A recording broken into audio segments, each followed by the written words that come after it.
2025 रे ग्रहराज सूर्य तांकर राशि परिवर्तन करिया को जाउचंती जहा फल रे कि सिंह राशि एवं सिंह लग्न कन्या राशि एवं कन्या लग्न रो व्यक्ति माननकु कौन सब फल देबे शुभ ना अशुभ से विषय आज आम ए वीडियो रे आलोचना करिबा। नमस्कार मु सुभाषिष पंथे स्वागत करछु मो यूट्यूब चैनल को। आमे पूर्व वीडियो रे आलोचना करि साचे कि मेष राशि एवं मेष लग्न रु नै कि कर्कट राशि एवं कर्कट लग्न रो व्यक्ति मानक पई सूर्यंकर ही गोचर किभଳି फल प्रदान करिवो। जे माने भी से वीडियो सब देखि नांती एबे रिसेंट ही मोर चैनल रे अपलोड हेछि जाई कि देखि परिबे। आज आमे तार आगु को जाई कि आलोचना करिवा कि सूर्यंकर गोचर जो 15 जून रु नै कि 16 जुलाई जाए हवा को जाउची ता फल रे सिंह राशि एवं सिंह लग्न कन्या राशि एवं कन्या लग्न रो व्यक्ति माननकु किभଳି फल प्रदान करिवो से विषय तो डिटेल्स रे आलोचना करिवा।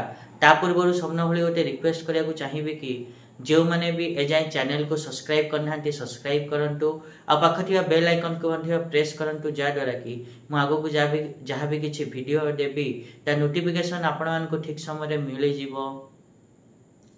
जदि आमे प्रथमे सिंह राशि एवं सिंह लग्न कथा जदि कहिबा ताहाले सूर्य होउचंती सिंह राशि पई राशियाधिपति एवं सिंह लग्न पई लग्नाधिपति।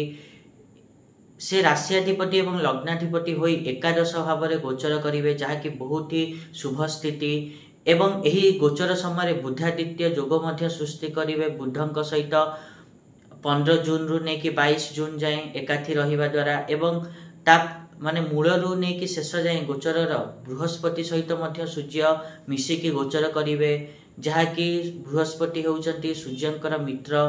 तो एही सब शुभ स्थिति जोगु आपण माने देखिबे कि खास करी कि सिंह राशि एवं सिंह लग्न रो व्यक्ति माननकु जून 15 रु नै कि जून 22 जाए धन लाभ हबो निहाती रूप रे तांको कोठु ना कोठु धन आसीबो आय हबो एवं ता सहित आपण मानक मित्रंक सहित मध्य ताळमेळ भल रहिबो। ता सहित आपण माने देखिबे कि आपण मानकर विद्यार्थी माननकु देखिबे कि भल पाठ पढ़ा जोगु भल पुरस्कार मध्य मिलिबो।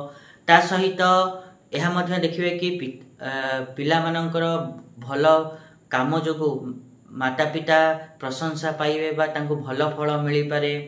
एतो थिला सिंह राशि रो व्यक्ति एवं सिंह लग्न रो व्यक्तिंक विषय रे।